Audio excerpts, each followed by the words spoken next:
Saya tidak, pada acara ini saya tidak banyak membicarakan soal sejarah dan lain-lain.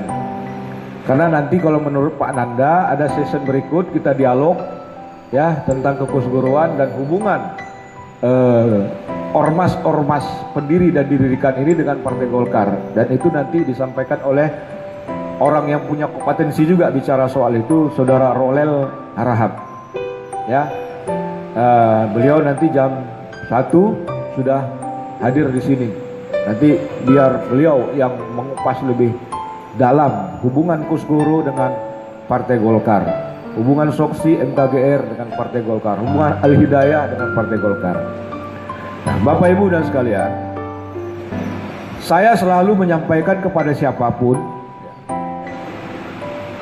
apapun bentuk kegiatan yang kita lakukan, sebesar apapun kegiatan yang kita lakukan, duduk-duduk 3 orang, 4 orang, 5 orang, apalagi seperti begini, sebuah acara resmi, harus kita jadikan forum konsolidasi organisasi.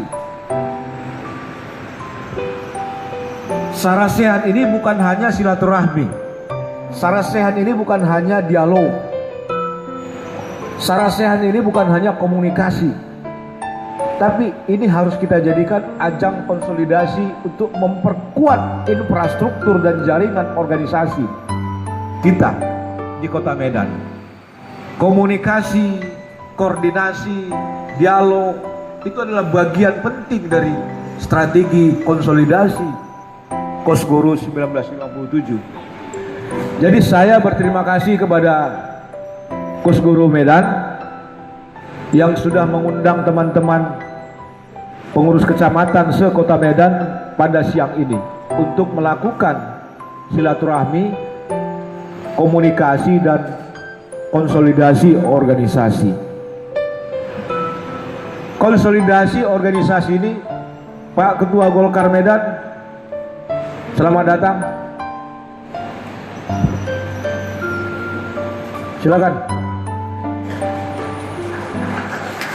Ini Ketua Golkar Kota Medan, Haji Muhammad Saf Lubis.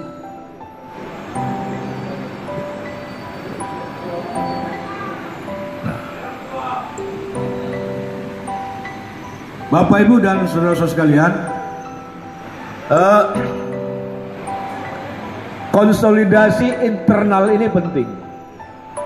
Ya, kita bukan saja untuk memperkuat infrastruktur jaringan organisasi, tetapi ini adalah perluasan basis-basis politik Partai Golkar di Kota Medan.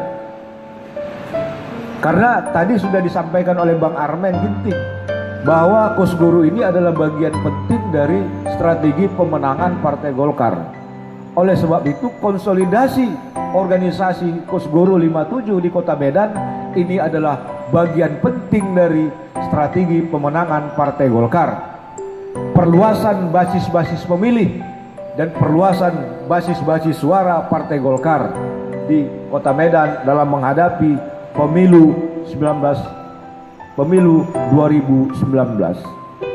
Bapak Ibu dan saudara-saudara sekalian, pemilu 2019 itu ada 2 momentum kompetisi yang harus kita hadapi. Pertama, pemilu legislatif, yang kedua pemilu presiden.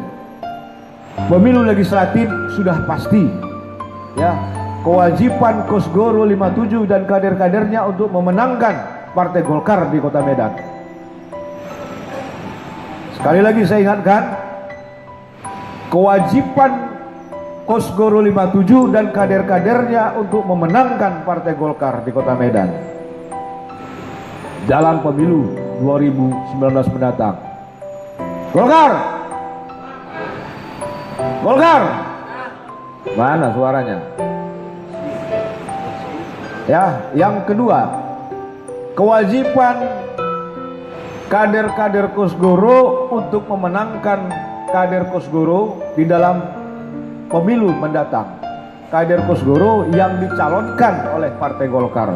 Ya, kalau ada kader Kosguru 57 yang dicalonkan oleh partai lain, udah lupakan saja. Ya, kepentingan kita adalah kepentingan Golkar. Kalau kader Kosgoro terpilih di pemilu mendatang, itu artinya menambah kursi Partai Golkar di Kota Medan. Nah, itu kewajiban kita. Ya. Oleh sebab itu, saya minta kepada semua kader-kader Kosgoro, khususnya pengurus-pengurus Kosgoro kecamatan, untuk selalu berkomunikasi, berkoordinasi dengan pengurus-pengurus Golkar kecamatan di mana Anda berada. Siapkan diri Anda untuk menjadi pengawas-pengawas di TPS. Siapkan diri kalian menjadi pengawas-pengawas di TPS. Tugas saksi di TPS itu adalah tugas Partai Golkar. Tetapi kader-kader Kosgoro tidak salah untuk mengawasi TPS dan lingkungan yang ada di TPS dalam rangka mengamankan suara Partai Golkar.